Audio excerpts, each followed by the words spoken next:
Pues buenas tardes y bienvenidos a la introducción al Antiguo Testamento. La semana pasada estuvimos mirando el Salmo 1 y el Salmo 2. El Salmo 1 es la apertura del libro de los Salmos, en el cual veíamos entonces que hay básicamente en la vida dos caminos, y únicamente dos. Está el camino de la bienaventuranza y está el camino de la perdición. Y veíamos que hay un modelo de bienaventurado que se pone en singular y en el que se le describe con lo que no hace y con lo que hace el bienaventurado. Y luego veíamos el camino de la perdición, entonces, que está en plural, no en singular, sino en plural de los malos, entonces, y veíamos la diferencia que hay entre uno y otro. A uno se le compara con un árbol, está plantado junto a corrientes de aguas, y a los otros se les compara con el tamo, con hojarasca que se convierte en polvillo y al final queda en nada. Y luego entrábamos en el Salmo 2, que lo titulaba El reino combatido y establecido. El reino combatido porque hay unos rebeldes que se han levantado en contra de Dios y de su gobierno, y son rebeldes que se han aliado, que se han unido, entonces tanto los mandatarios como los de abajo, los de a pie, para luchar y para pelear contra el gobierno de Dios. Y ahí es donde viene la intervención de Dios, entonces estableciendo a su rey sobre Sión, su santo monte, y luego también veíamos la intervención del ungido de Dios. El ungido de Dios es precisamente el rey que gobierna en su nombre, y por supuesto es una profecía acerca de Jesús. Y luego veíamos también la exhortación que se hace al final de ese salmo a que los rebeldes se sometan, se sujeten entonces a este gobierno. Y así es como vamos a llegar entonces a los siguientes salmos que vamos a ir tocando. Vamos a tocar también el Salmo 3, 1, 2, 3, no quiere decir que vamos a ir 1, 2, 3, 4, 5, 6, 7, 8, ya lo dije desde el principio que voy a ir seleccionando algunos de los salmos para fijarme en ellos. Y en el Salmo 3 lo he titulado Conflicto y Salvación. Conflicto y salvación.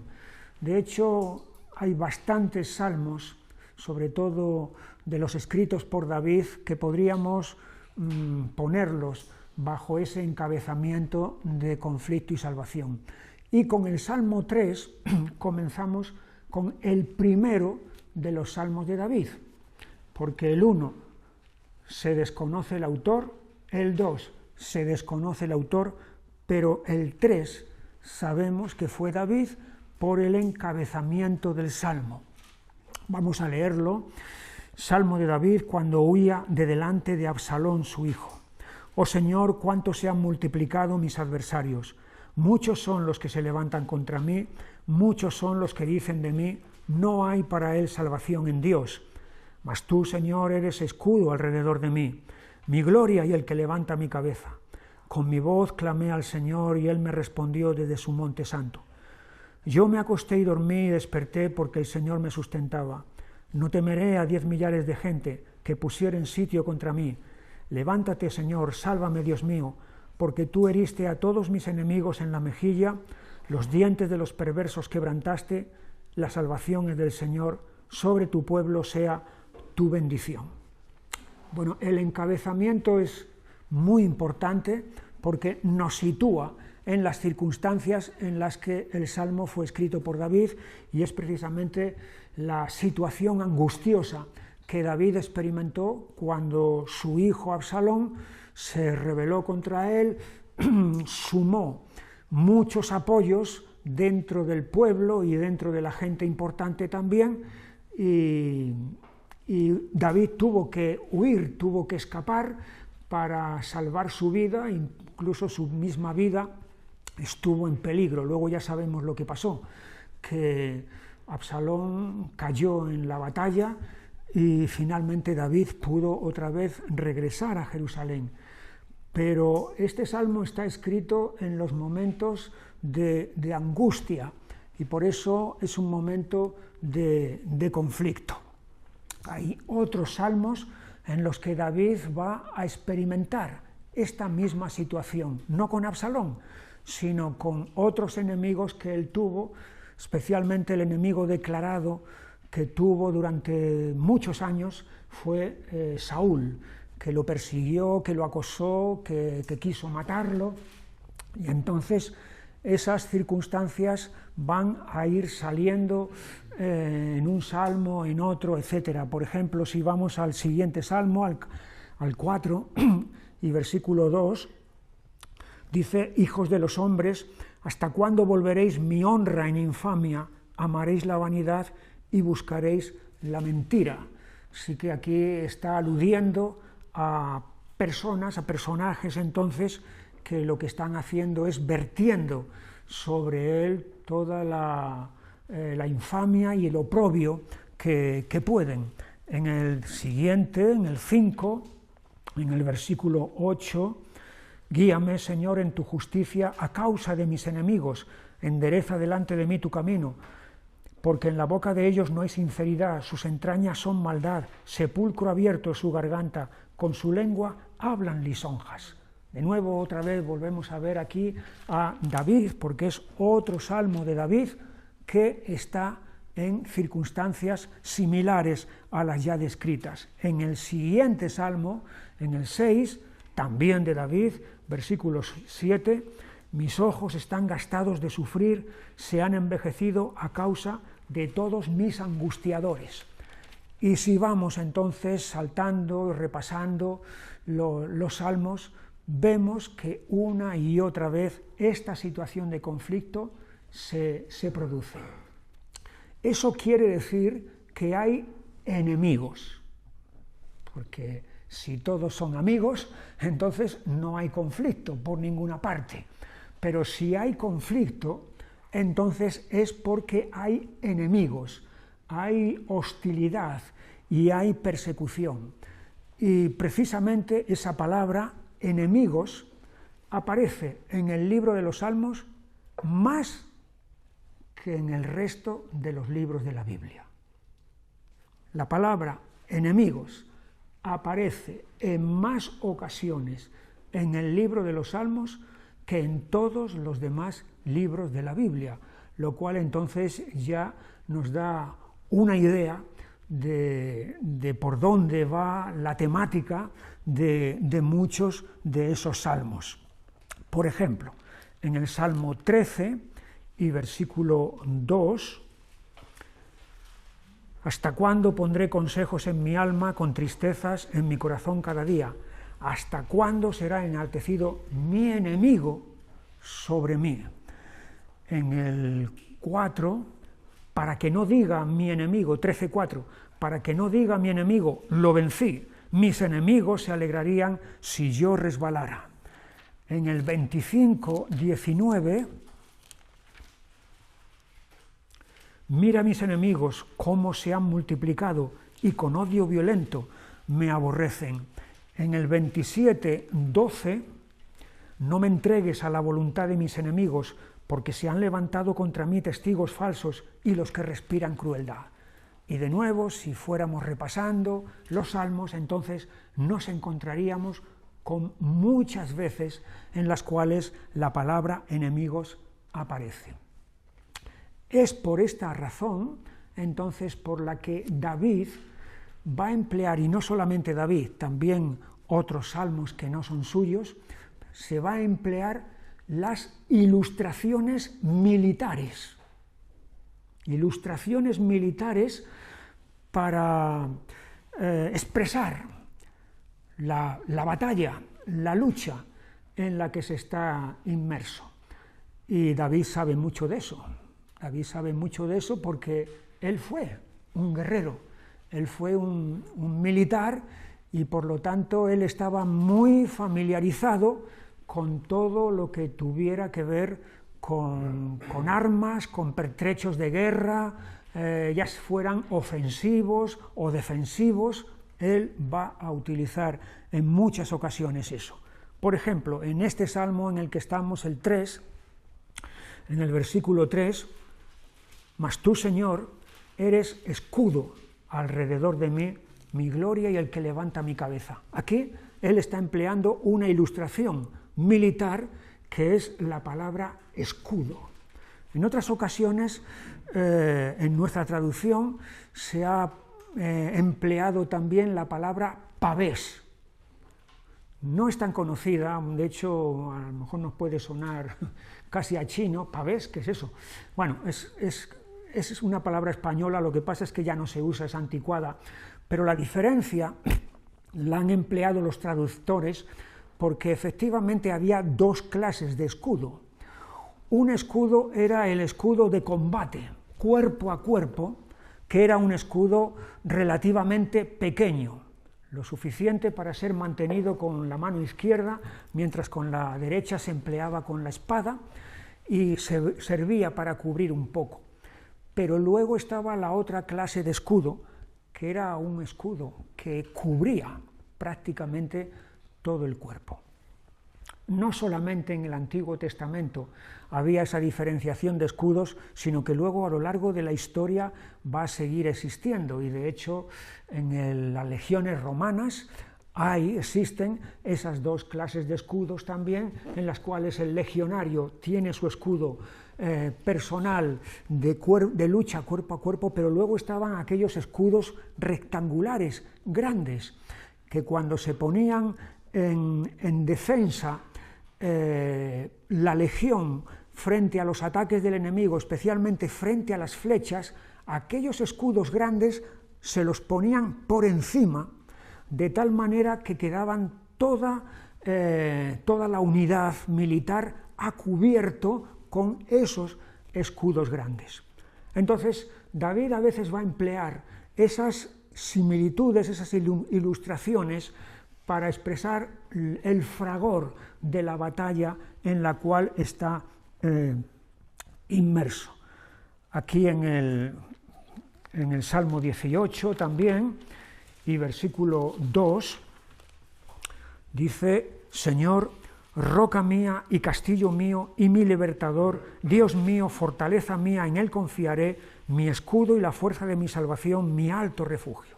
Fíjate, aquí él emplea hasta 4 ilustraciones militares. Roca.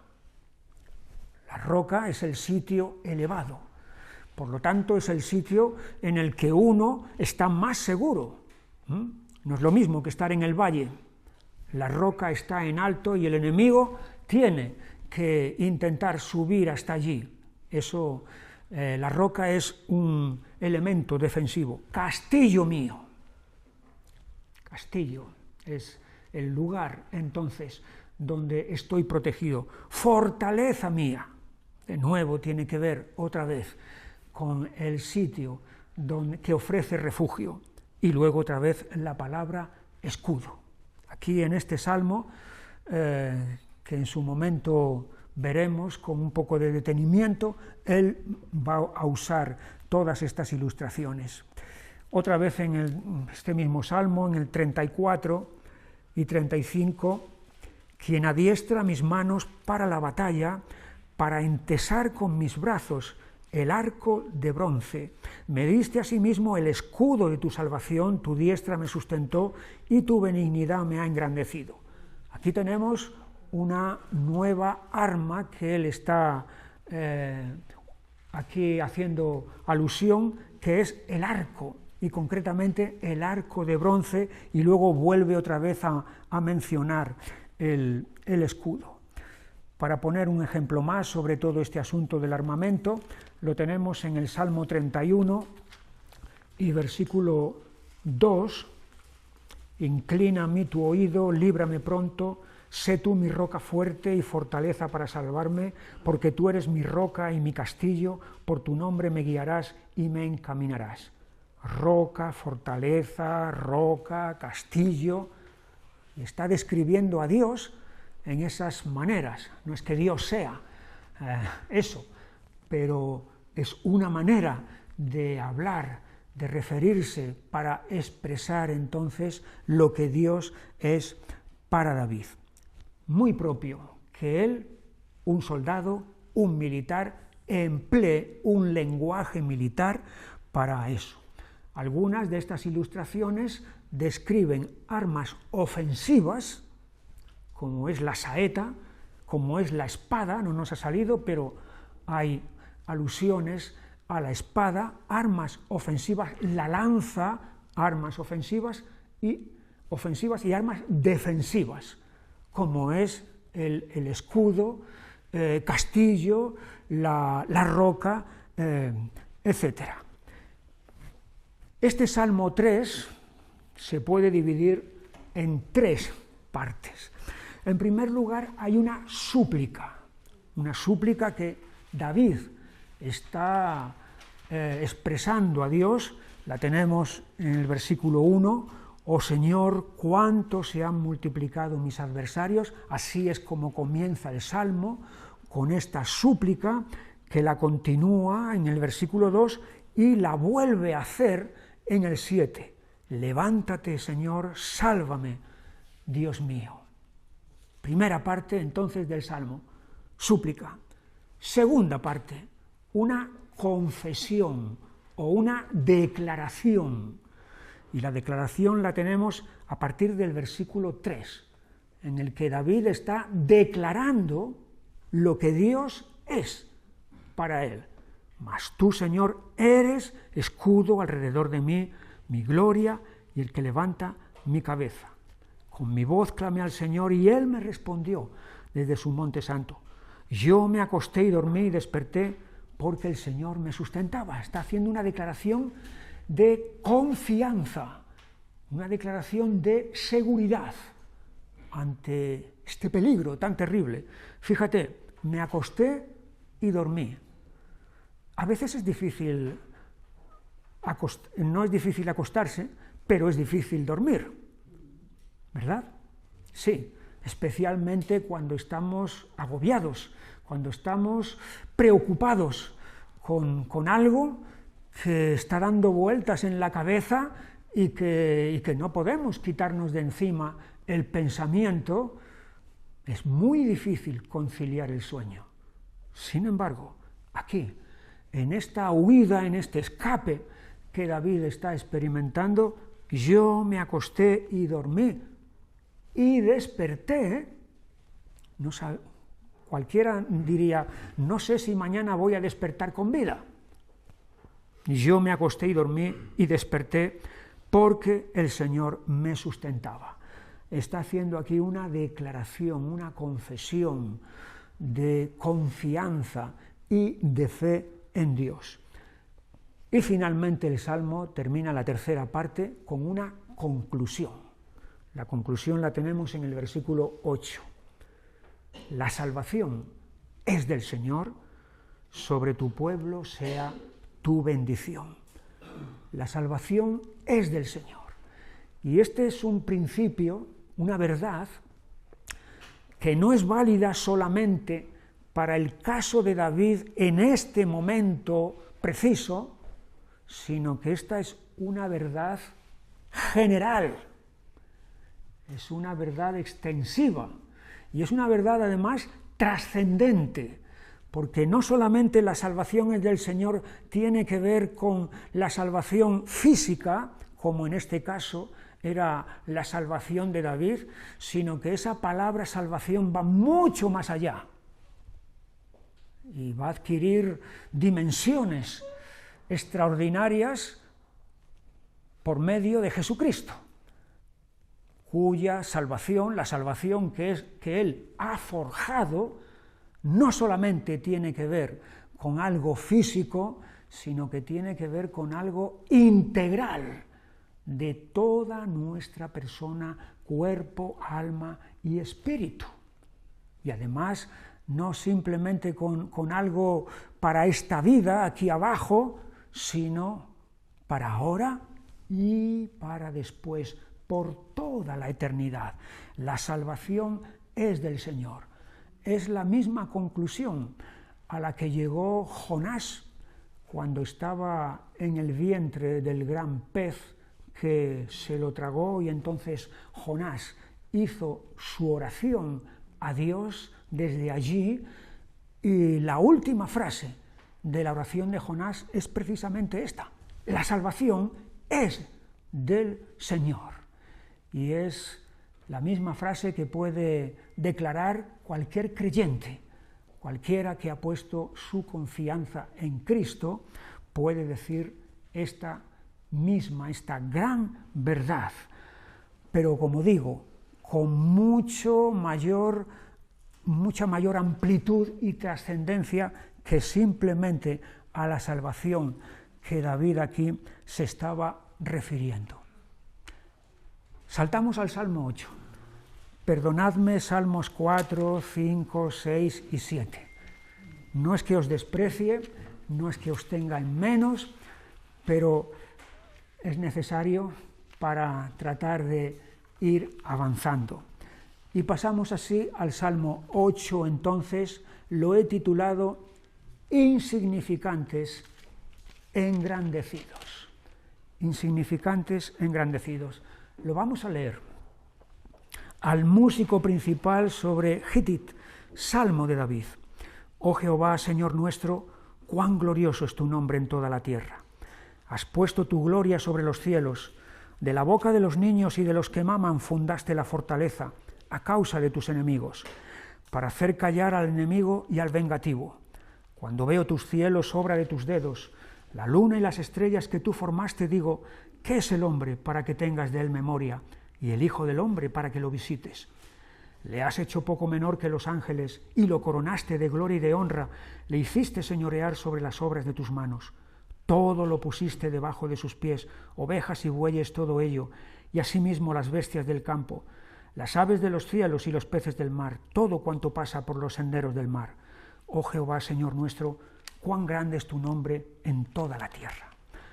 Si os dais cuenta, el Salmo comienza igual que termina, exactamente igual. El 1 es el 9, el versículo 1, el comienzo del versículo 1 es el versículo 9. Pero hay una diferencia entre el comienzo y el final de este Salmo, porque en el comienzo se está considerando la grandeza, la gloria de Dios en sí mismo, que tiene en sí mismo.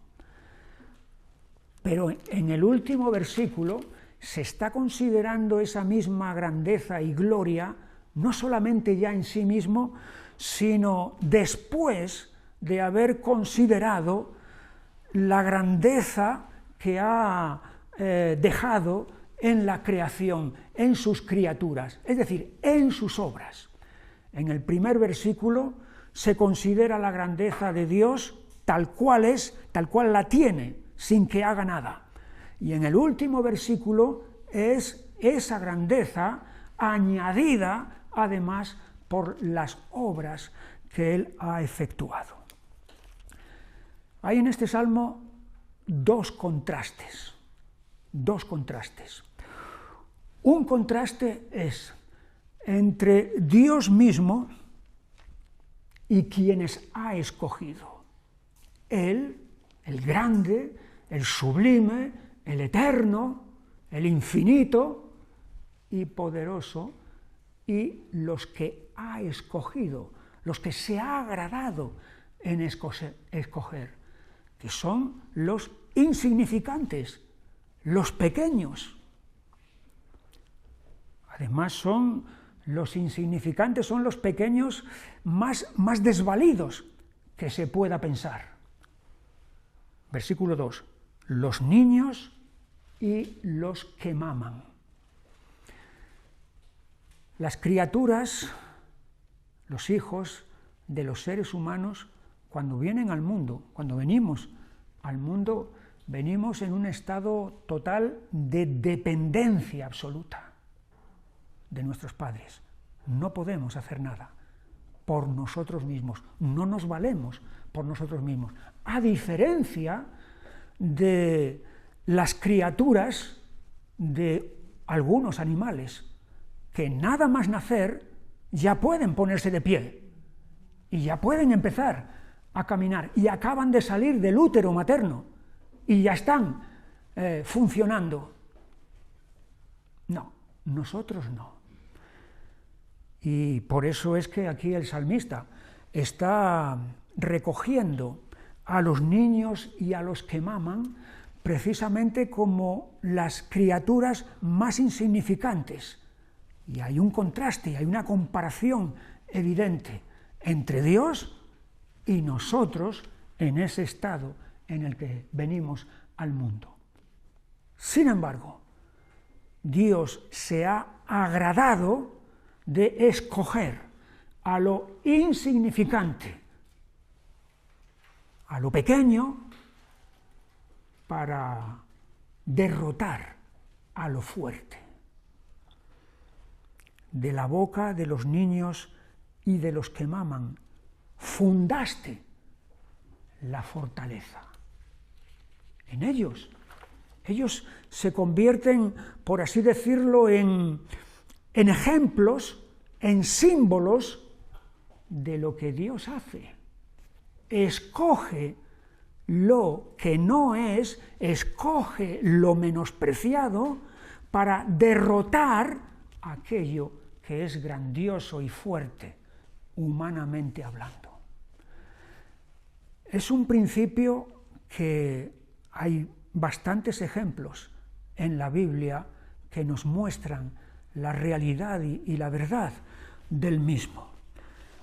Por ejemplo, en el libro de Jueces, en el capítulo 7 y versículo 7, ante la grave amenaza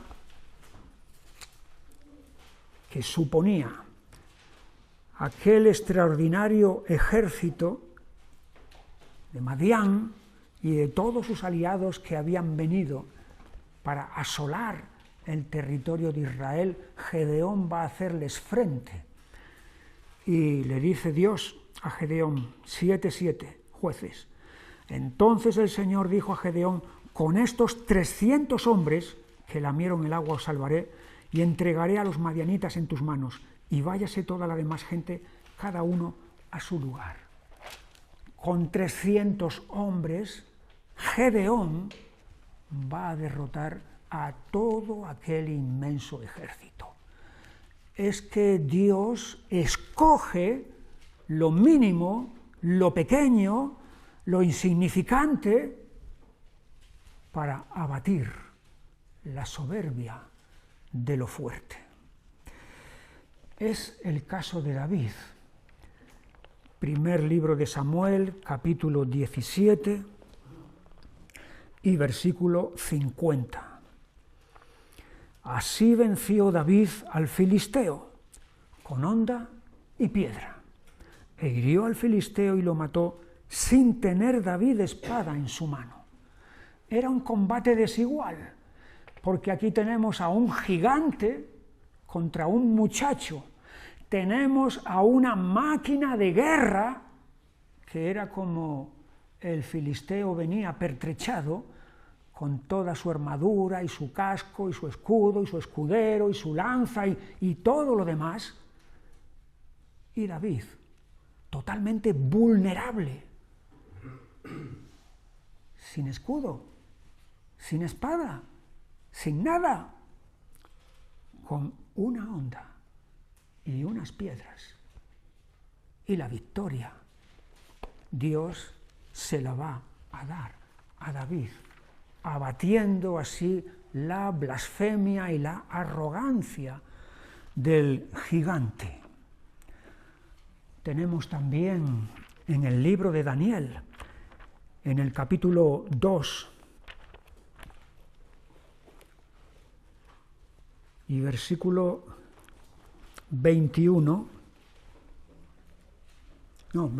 34, Daniel 2, 34, estabas mirando hasta que una piedra fue cortada, no con mano, e hirió a la imagen en sus pies de hierro y de barro cocido, y los desmenuzó. Es el sueño de Nabucodonosor, aquella estatua enorme, grandiosa, oro, plata, bronce, hierro y barro, colosal.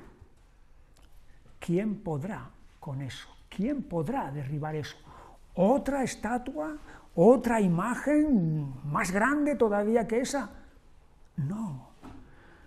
Dios escoge una piedra para echar abajo toda esa grandeza. Vez tras vez vemos todos estos ejemplos en el Antiguo Testamento que corroboran esta gran verdad que nos está diciendo el Salmo 8. De la boca de los niños y de los que maman fundaste la fortaleza. De lo pequeño tú has hecho algo grande que va a permanecer. Y no solamente en el Antiguo Testamento, tenemos en el Nuevo la misma línea, la misma dirección. Allí en el Evangelio de Mateo, en el capítulo 11 y versículo 25, en aquel tiempo respondiendo Jesús dijo: Te alabo, Padre, Señor del cielo y de la tierra, porque escondiste estas cosas de los sabios y de los entendidos y las revelaste a los niños. Escondiste estas cosas de los sabios, de los entendidos, de los que se supone que son los que tienen sabiduría y entendimiento. Y sin embargo, Dios se ha agradado en depositar en los niños todo ese tesoro precioso de sabiduría espiritual que viene de lo alto.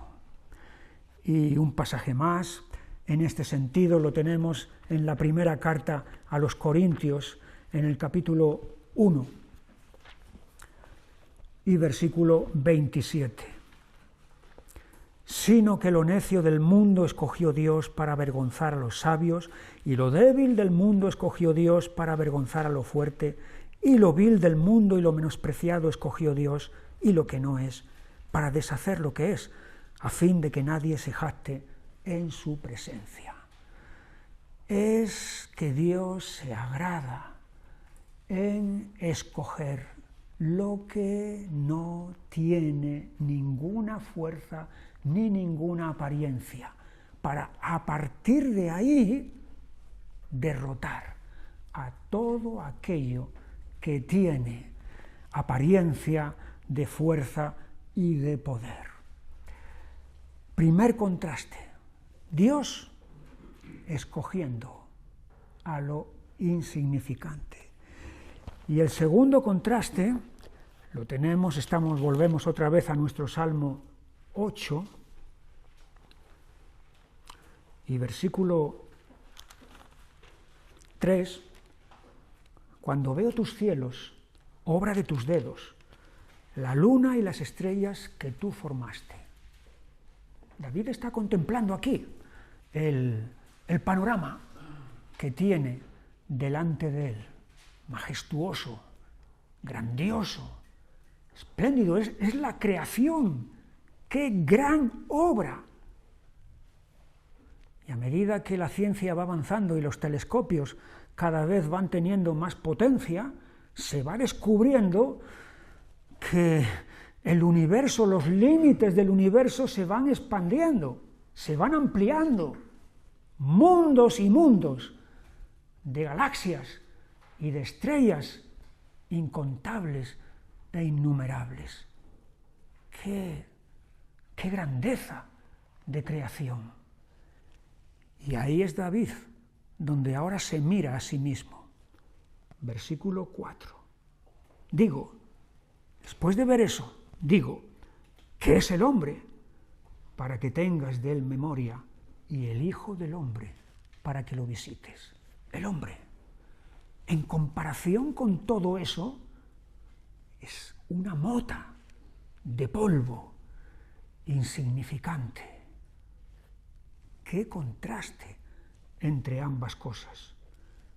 Y sin embargo, a esta criatura, tan pequeña en comparación con todo eso, Dios la ha investido, le ha dado algo especial que no ha dado a ninguna otra criatura.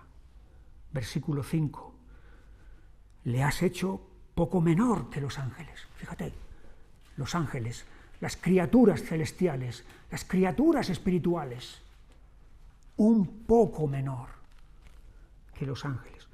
Y lo coronaste de gloria y de honra. Porque Dios ha puesto su imagen y semejanza en nosotros.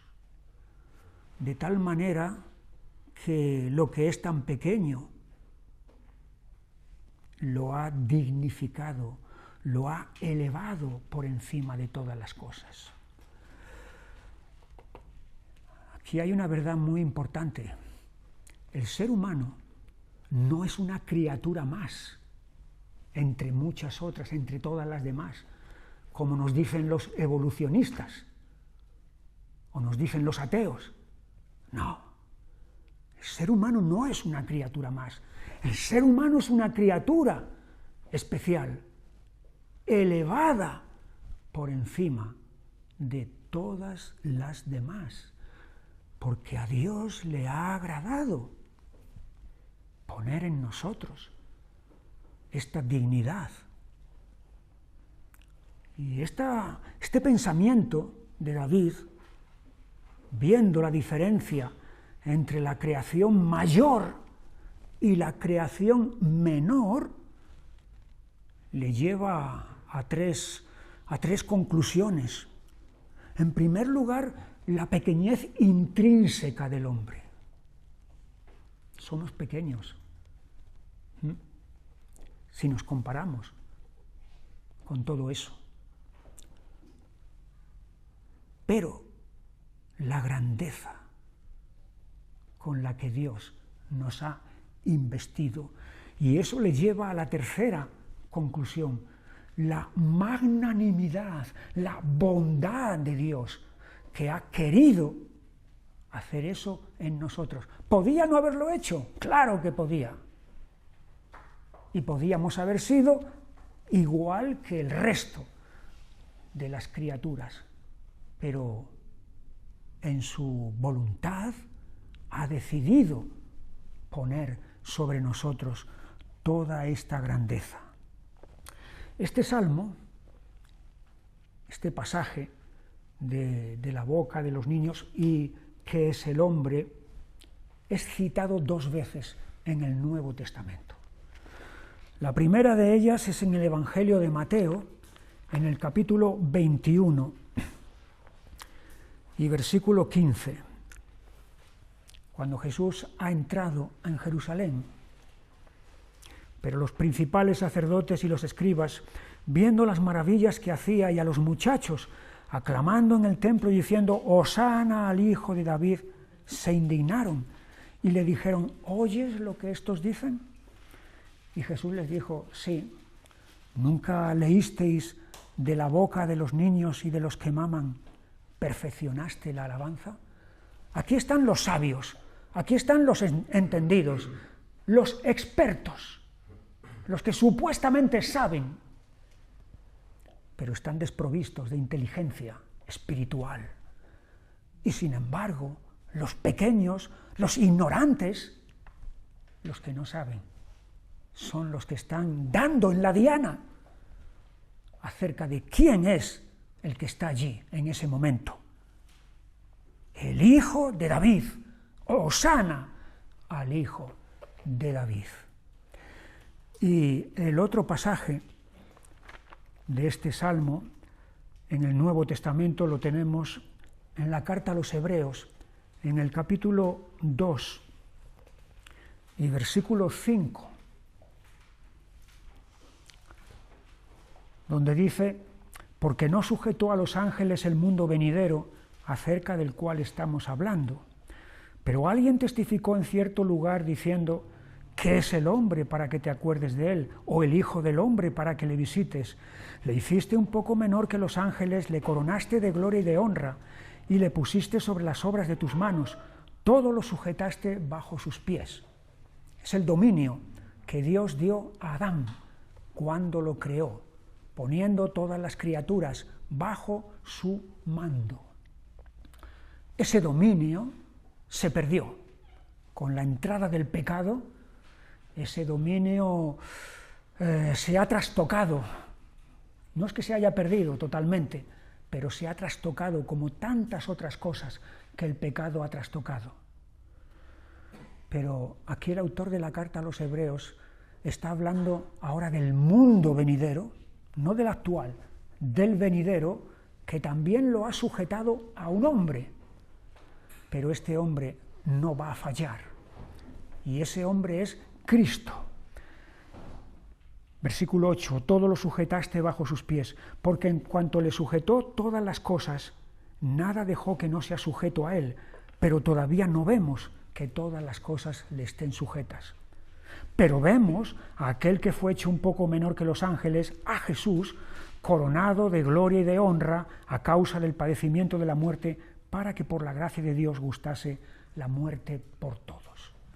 Así que ese dominio de Jesús tiene sus pasos, tiene sus etapas. Ha sido coronado de gloria y de honra por medio de la resurrección y de la ascensión y de estar a la diestra del Padre, y llegará un momento en que ese dominio efectivo se hará realidad sobre todas las cosas cuando Él vuelva en su venida. Salmo 8, insignificantes, engrandecidos.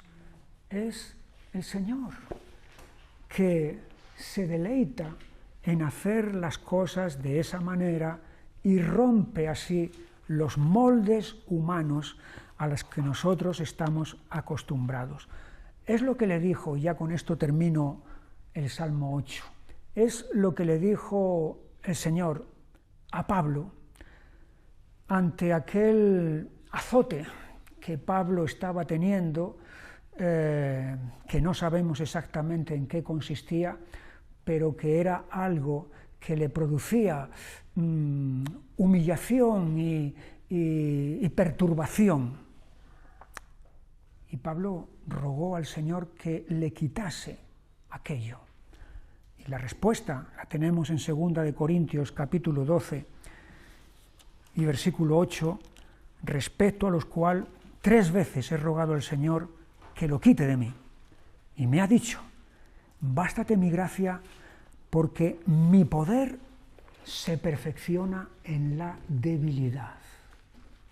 Mi poder se perfecciona en la debilidad.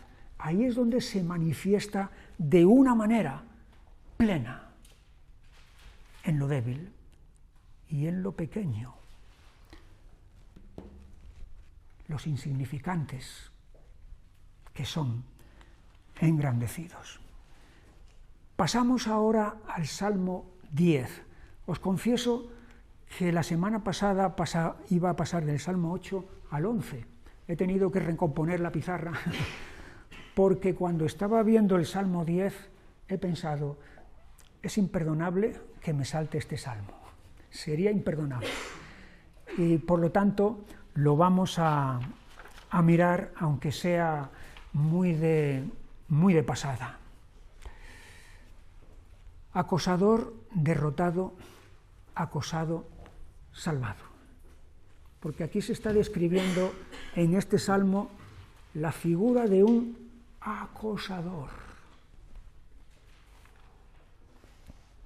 que parece que tiene todo el poder y que se sale con la suya y nadie va a poder hacerle frente.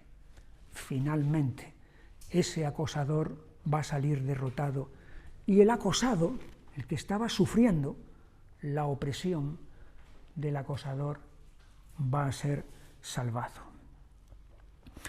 El Salmo se abre con esta pregunta a Dios: Y este salmo no es de David. Salmo 10. 1. ¿Por qué estás lejos, oh Señor, y te escondes en el tiempo de la tribulación? Tienen la sensación de que Dios está ausente, no interviene, no hace nada. Y la situación es muy, muy grave. Tiempo de tribulación. Y a partir de este momento empieza a describirse al malvado.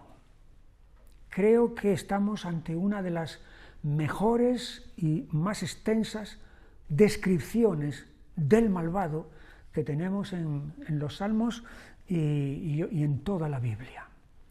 Hay varias características que describen a este personaje. En primer lugar, su soberbia. Versículo 3. Porque el malo se jacta del deseo de su alma, bendice al codicioso y desprecia al Señor. Eso es soberbia, se jacta del deseo de su alma. Hago lo que quiero, hago lo que quiero. Está su autosuficiencia, versículo 4. El malo, por la altivez de su rostro, no busca a Dios. No hay Dios en ninguno de sus pensamientos. No necesito a Dios. No me hace falta Dios. Me basto a mí mismo para obtener lo que me he propuesto. Autosuficiente. Es perverso. Versículo 5. Sus caminos son torcidos en todo tiempo. Tus juicios los tiene muy lejos de su vista. A todos sus adversarios desprecia. Fíjate, esta perversidad es hacia Dios y hacia sus semejantes también. Es vertical. Tus juicios, Señor, los tiene muy lejos de su vista. No los considera. Y a todos sus adversarios desprecia. Tenemos también su actitud desafiante en el versículo 6. Dice en su corazón, no seré movido jamás, nunca me alcanzará el infortunio. Desafiante, retador, jamás. Nadie me derribará. Versículo 7. Llena está su boca de maldición y de engaños y fraude, debajo de su lengua hay vejación y maldad. Es maledicente. Sus acciones son perversas, como estamos viendo, pero su lenguaje es puro veneno. Lo que sale de su boca es maquinador. Versículo 8. Se sienta en acecho, cerca de las aldeas, en escondrijos mata al inocente, sus ojos están acechando al desvalido, acecha en oculto como el león desde su cueva, acecha para arrebatar al pobre, arrebata al pobre trayéndolo a su red, se encoge, se agacha y caen en sus fuertes garras muchos desdichados. Fíjate, está describiendo aquí el salmista los movimientos de una fiera depredadora que ha puesto su mirada en una víctima y está esperando el momento oportuno para abalanzarse sobre ella. Seguramente lo hemos visto en muchos documentales de televisión, de estos de animales, ¿verdad?, cuando el león, el tigre o cualquier otro depredador sale a cazar, cómo estudia el terreno y cómo estudia a su presa para, en el momento idóneo, abalanzarse sobre ella. Hay una maquinación que este personaje está aquí fraguando. Pero hay un problema en todo esto. Lo tenemos en el versículo 11. Dice en su corazón, Dios ha olvidado, ha encubierto su rostro, nunca lo verá. Y el problema aquí es el autoengaño. El autoengaño. Él mismo está creyéndose esta mentira. Y esto es lo que le hace estar tan seguro y tan confiado. Así que aquí tenemos la figura del malvado. Parece que todo lo puede, parece. Y en su opinión, todo lo puede. Pero el Salmo continúa. Ahí es donde viene la súplica. Versículo 12. Levántate, oh Señor. Dios, alza tu mano. No te olvides de los pobres. ¿Por qué desprecia el malo a Dios? En su corazón ha dicho, tú no lo inquirirás. Tú lo has visto porque miras el trabajo y la vejación para dar la recompensa con tu mano. A ti se acoge el desvalido. Tú eres el amparo del huérfano. Quebranta tú el brazo del inicuo y persigue la maldad del malo hasta que no halles ninguna. Aquí tenemos un caso de imprecación. Imprecación. Hicimos referencia a eso en la introducción a los salmos, ¿verdad? Y vimos casos de pasajes imprecatorios en los que el salmista está pidiendo a Dios que abata y derrote al enemigo, en este caso al malvado.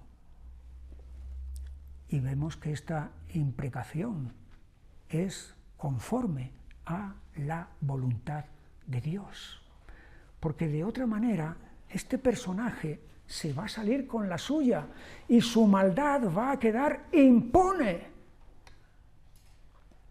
Y es aquí donde está la plegaria para que Dios actúe y derrote a este personaje. Versículo 16, el Señor es Rey eternamente. Es una declaración. No es el malvado, el rey. No, no es él el que tiene las riendas y el que tiene el control. El Señor es Rey eternamente. Y a continuación, versículo 17, el deseo de los humildes oíste, oh Señor, tú dispones su corazón y haces atento tu oído, para juzgar al huérfano y al oprimido a fin de que no vuelva más a hacer violencia el hombre de la tierra. Este rey es Salvador, Salvador de aquellos que estaban siendo oprimidos por el malvado. El acosador derrotado, el acosado salvado. El Salmo 10. Y ahora sí saltamos al Salmo 11.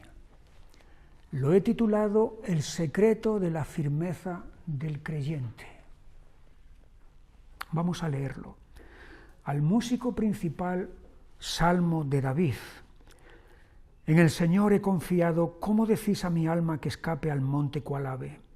Porque aquí los malos tienden el arco, disponen sus saetas sobre la cuerda, para asaetear en oculto a los rectos de corazón. Si fueren destruidos los fundamentos, ¿qué ha de hacer el justo? El Señor está en su santo templo. El Señor tiene en el cielo su trono, sus ojos ven, sus párpados examinan a los hijos de los hombres. El Señor prueba al justo, pero al malo y al que ama la violencia, su alma los aborrece. Sobre los malos hará llover calamidades, fuego, azufre y viento abrasador. Será la porción del cáliz de ellos, porque el Señor es justo y ama la justicia. El secreto de la firmeza del creyente. En primer lugar, fíjate cómo comienza el Salmo. Hay una resolución que David declara aquí, que tiene en medio de su corazón. En el Señor he confiado. Esa es su resolución, es su determinación. Pero hay quien le está insinuando que salga huyendo, que escape. Porque a continuación dice, ¿cómo decís a mi alma que escape al monte cual ave? Él ha resuelto en su corazón permanecer firme, confiando en el Señor. Pero hay voces que le están diciendo, escápate, salva tu vida. Y si le están diciendo eso, es porque hay una amenaza, es porque hay un peligro que se cierne sobre él. Esta incitación a escapar no es solamente aquí, en este caso de David, cuando hay momentos de dificultad. Si vamos un momento al libro de Nehemías, al capítulo 6, el hombre que vino a Jerusalén para reedificar el muro de Jerusalén que estaba destruido, pero en esa resolución que él había tomado hubo enemigos que vinieron para hacer imposible esa tarea, y entre ellos hubo uno, Nehemías 6 y versículo 10. Vine luego a casa de Semaías, hijo de Delaía, hijo de Mehetabel, porque él estaba encerrado, el cual me dijo, reunámonos en la casa de Dios dentro del templo y cerremos las puertas del templo, porque vienen para matarte. Sí, esta noche vendrán a matarte. Efectivamente, Nehemías tenía muchos enemigos y era una posibilidad que quisieran matarlo. Y este le está aconsejando que se encierre en el templo. El templo, vamos a decir, era el lugar intocable, ¿no? El lugar sagrado. La inmunidad estaba en el templo. Ahí estarás protegido. Fuera del templo, los enemigos te pueden tomar. Pero si Nehemías hace eso, que éste, de mala fe, le está aconsejando, luego hubieran dicho, mirad, Nehemías es un cobarde que ante el peligro se escondió. Y él era Nehemías es el líder, el dirigente. Si el dirigente se esconde, ¿qué ejemplo está dando al pueblo? Eso era lo que había aquí. Hay otra ocasión, esta en el Nuevo Testamento, en el Evangelio de Lucas, y tiene que ver con Jesús, claro, en el capítulo 13 y versículo 31. Aquel mismo día llegaron unos fariseos diciéndole, sal y vete de aquí, porque Herodes te quiere matar. Jesús está en este momento en Galilea. Herodes tiene la jurisdicción de Galilea, él gobierna en Galilea. Y aquí los fariseos le están diciendo, márchate de aquí porque Herodes te quiere matar. Y es de nuevo una incitación a que se abandone el lugar donde Dios quiere que estemos y la confianza en Dios. ¿Cómo decís a mi alma que escape al monte cual ave? Estamos otra vez en el Salmo 11 y versículo 1. Salva tu vida. Porque es que hay una amenaza. Versículo 2. Porque aquí los malos tienden el arco, disponen sus saetas sobre la cuerda para asetear en oculto a los rectos de corazón. Es un combate desigual aquí, ¿verdad? Porque aquí los malos tienen armas, son poderosos. Y en cambio los rectos no tienen esas armas. Y aquí es donde viene la pregunta, el interrogante, la hipótesis terrible. Versículo 3. si fueren destruidos los fundamentos, ¿qué ha de hacer el justo? Los fundamentos de la verdad, los fundamentos de la justicia, si fueren destruidos los fundamentos de la palabra de Dios, si fueren destruidos, ¿qué le queda al justo? ¿En qué se va a apoyar? Si precisamente ese es su fundamento, ese es su apoyo. Si sucediera que pasara eso, que esos fundamentos son derrotados y se vienen abajo, el justo ya no tiene nada en qué apoyarse. Esta es la interrogante que está habiendo aquí. Pero es una interrogante que dura un instante, un segundo, y enseguida desaparece. Porque a continuación, fíjate quién está ahí en el versículo 4.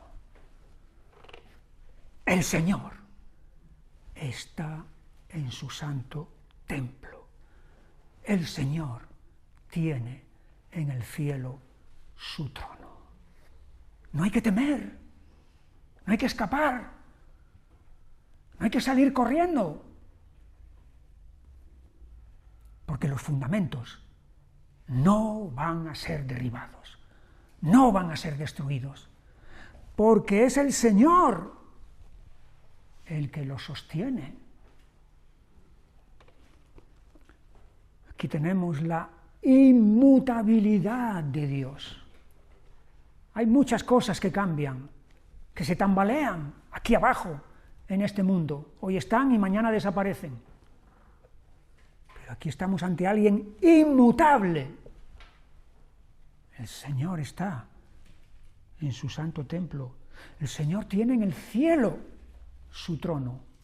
No aquí en medio de otros tronos, como hay tantos poderes terrenales aquí. No. En el cielo, es decir, su soberanía está sobre todos los demás poderes. Sus ojos ven, sus párpados examinan a los hijos de los hombres. Esto es su omnisciencia, que lo conoce todo, que lo sabe todo, que nada se le escapa. Está también el juicio de Dios. Versículo 5. El Señor prueba al justo, pero al malo y al que ama la violencia, su alma los aborrece. Fíjate la diferencia que hay aquí. El Señor prueba al justo. De la misma manera que el oro se prueba en el crisol, en el horno, para comprobar su calidad, así Dios prueba también al justo. Lo mismo que probó a Job, lo mismo que probó a Abraham. El Señor prueba al justo para que aflore, para que salga la calidad espiritual que hay dentro de él. Pero al malo y al que ama la violencia, su alma los aborrece. Y a continuación viene la sentencia de Dios. Versículo 6. Sobre los malos hará llover calamidades, fuego, azufre y viento abrasador será la porción del cáliz de ellos. Hay una sentencia, un juicio emitido que se pone en acción. Y finalmente el Salmo termina con el versículo 7, donde se declara la naturaleza de Dios. El Señor es justo y ama la justicia. Es lógico, si es justo, ama la justicia y aborrece la iniquidad y la injusticia. Y luego está, después de hablar de que el Señor es justo y ama la justicia, termina: el hombre recto mirará su rostro. Esta es la bendición, y la bendición suprema, ver a Dios cara a cara. Hay muchas bendiciones, pero la bendición por excelencia, la mayor de todas las bendiciones, es contemplar a Dios cara a cara. El hombre recto mirará su rostro. El secreto de la firmeza del creyente no está en él mismo, no. Está en Dios. El Señor está en su santo templo. Pasamos al Salmo 14. Sí. Nos da tiempo. Salmo 14. Lo he titulado La fabulación del ateo. Fabulación viene de fábula, es decir, la invención del ateo. Lo que el ateo ha imaginado que es, pero que no pasa de ser una fabulación. Este salmo es salmo gemelo del Salmo 53.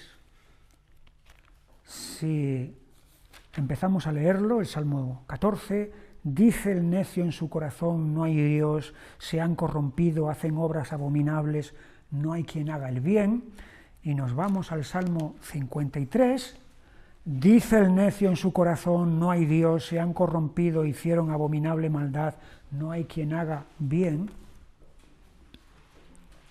Ambos salmos son de David y yo los llamo los salmos gemelos, porque prácticamente son iguales, si acaso hay una pequeña diferencia que luego veremos en el Salmo 53, pero por lo demás, de la misma manera que ocurre entre gemelos, que son casi iguales, aquí también entonces estos dos salmos son casi iguales.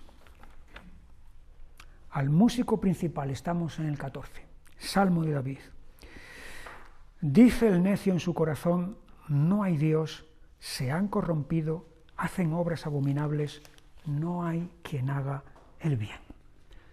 Aquí se nos están diciendo quiénes son los familiares del ateo. El ateo tiene familia. Y aquí se nos está diciendo quién es su hermano, quién es su madre y quién es su hermana. La madre del ateo es la necedad. Dice el necio en su corazón, no hay Dios. Es decir, el ateo no es necio porque es ateo, sino que es ateo porque es necio. Su necedad le lleva al ateísmo. La madre del ateo es la necedad. Y la madre le ha comunicado al hijo, al ateo, su naturaleza. La necedad se la ha comunicado al ateo. Y por eso el ateo es necio. Este es el primer familiar que tiene el ateo, la madre, la necedad. Y tiene una hermana, y esa hermana se llama corrupción. Dice el necio en su corazón, no hay Dios, inmediatamente se sigue diciendo, se han corrompido, hacen obras abominables, no hay quien haga el bien. Así que el ser es ser necio, lleva a decir no hay Dios, y ese decir desemboca en hacer corrupción, obras abominables. Lo que uno es se expresa en lo que dice y se manifiesta en lo que hace. Ser necio lleva a declarar el ateísmo y esto termina desembocando en la corrupción y en la maldad. El ateo niega a Dios, pero no pasa de ser una fabulación. Una palabra que él dice, no hay Dios. Pero fíjate, después del versículo 1 está el versículo 2. Y fíjate cómo empieza el 2. El Señor miró desde los cielos sobre los hijos de los hombres. ¿Te das cuenta de la diferencia? En el versículo 1 está la fabulación del ateo. Y en el versículo 2 está la realidad de Dios. El Señor mira desde los cielos a los hombres. Existe y conoce desde lejos, conoce perfectamente todo lo que hay aquí abajo. Así que esta fabulación del ateo es vana, como todas las fábulas. Son castillos en el aire que no tienen fundamento ninguno. Y a continuación viene aquí el versículo 3, todos se desviaron, a una se han corrompido, no hay quien haga lo bueno, no hay ni siquiera uno. Es la pecaminosidad, y es la pecaminosidad universal. Este es el texto que va a coger el apóstol Pablo en la carta a los Romanos en el capítulo 3 para demostrar que el pecado no es exclusivo de los paganos, y luego están los judíos que esos no tienen nada que ver. Romanos 3, 9, ¿qué pues somos nosotros mejores que ellos? ¿Somos nosotros judíos mejores que ellos, paganos? En ninguna manera. Pues ya hemos acusado a judíos y a gentiles que todos están bajo pecado, como está escrito. No hay justo ni aun uno, no hay quien entienda, no hay quien busque a Dios. Todos se desviaron, a una se hicieron inútiles. No hay quien haga lo bueno, no hay ni siquiera uno. Pablo ha tomado el texto de este salmo, del Salmo 14, para enseñar entonces la pecaminosidad universal. Pero el ateo no solamente es enemigo de Dios, es enemigo del pueblo de Dios. Es lógico, ¿verdad? Claro. Si es enemigo de Dios, es enemigo, será enemigo del pueblo de Dios. Y esto es lo que dice aquí en el versículo 4. ¿No tienen discernimiento todos los que hacen iniquidad, que devoran a mi pueblo como si comiesen pan y al Señor no invocan? Enemigo por un lado, hacia arriba, o contra arriba, y enemigo por otro, contra el pueblo de Dios. Pero aquí viene la derrota de los enemigos del pueblo de Dios. Versículo 5, ellos temblaron de espanto, porque Dios está con la generación de los justos, del consejo del pobre se han burlado, pero el Señor es su esperanza. Es el fundamento del Salmo 11. Si fueren destruidos los fundamentos, ¿qué ha de hacer el justo? El Señor está en su templo. Aquí de nuevo, otra vez, ante esta amenaza, es Dios el que está con la generación de los justos y el Señor es la esperanza de su pueblo. Versículo 7, oh, que de Sión saliera la salvación de Israel, cuando el Señor hiciere volver a los cautivos de su pueblo, se gozará Jacob y se alegrará Israel. Es la victoria final del pueblo de Dios. Dije antes que había una pequeña diferencia, igual que pasa con los gemelos. Los gemelos no son idénticos totalmente, son muy iguales, podemos decir al 99%, pero siempre habrá una pequeña diferencia. Si no, para los padres sería un problema, ¿verdad? Un conflicto. Y aquí también la hay. En el Salmo 53 y versículo 5, y ya con esto termino. Allí se sobresaltaron de pavor donde no había miedo, porque Dios ha esparcido los huesos del que puso asedio contra ti. Los avergonzaste porque Dios los desechó. Es decir, aquí David está subrayando más que en el Salmo 14 la derrota de estos enemigos. Lo dejamos aquí. Si Dios quiere, la semana que viene continuaremos entonces con Salmo 16, 18, 19. Seguimos leyendo el libro de los Salmos para seguir extrayendo tanto alimento como hay aquí dentro. Que el Señor os bendiga y hasta el próximo día. Las cosas que el Señor hizo por mí, incontables son sus maravillas.